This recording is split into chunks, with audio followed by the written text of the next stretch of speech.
months, Dale Conder battled an aggressive staph infection, which ultimately got into my spine. While doctors attacked this stubborn infection with drugs, his condition continued to get worse. They transported me to the hospital on May the 2nd.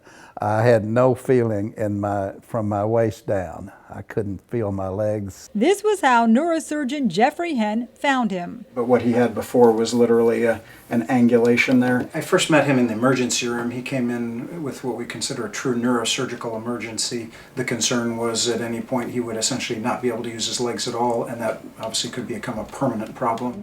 It crossed Dale's mind that he might never walk again. After arriving on a stretcher, he immediately underwent a two-part surgery. The first part involved decompressing the spinal cord, and that's called a laminectomy, in this case a thoracic laminectomy, where we remove some of the bone that's causing the spinal cord to get compressed. And then because the problem was the spine was physically collapsing down, we actually had to do a big operation at the same time called an instrumented fusion. After a 9-hour surgery, Dale's spine was restored with rods and screws. Yeah, so that's essentially where we went in and rebuilt that part of his spine. Question is, how much damage was already done, and would Dale ever walk again? The early returns were dramatic. He was certainly starting to move his legs better even the day after surgery. I could wiggle my toes. Everybody was just jumping around like a miracle had just happened. You would never guess the path it took to get here. Dale Conder is now a walking wonder.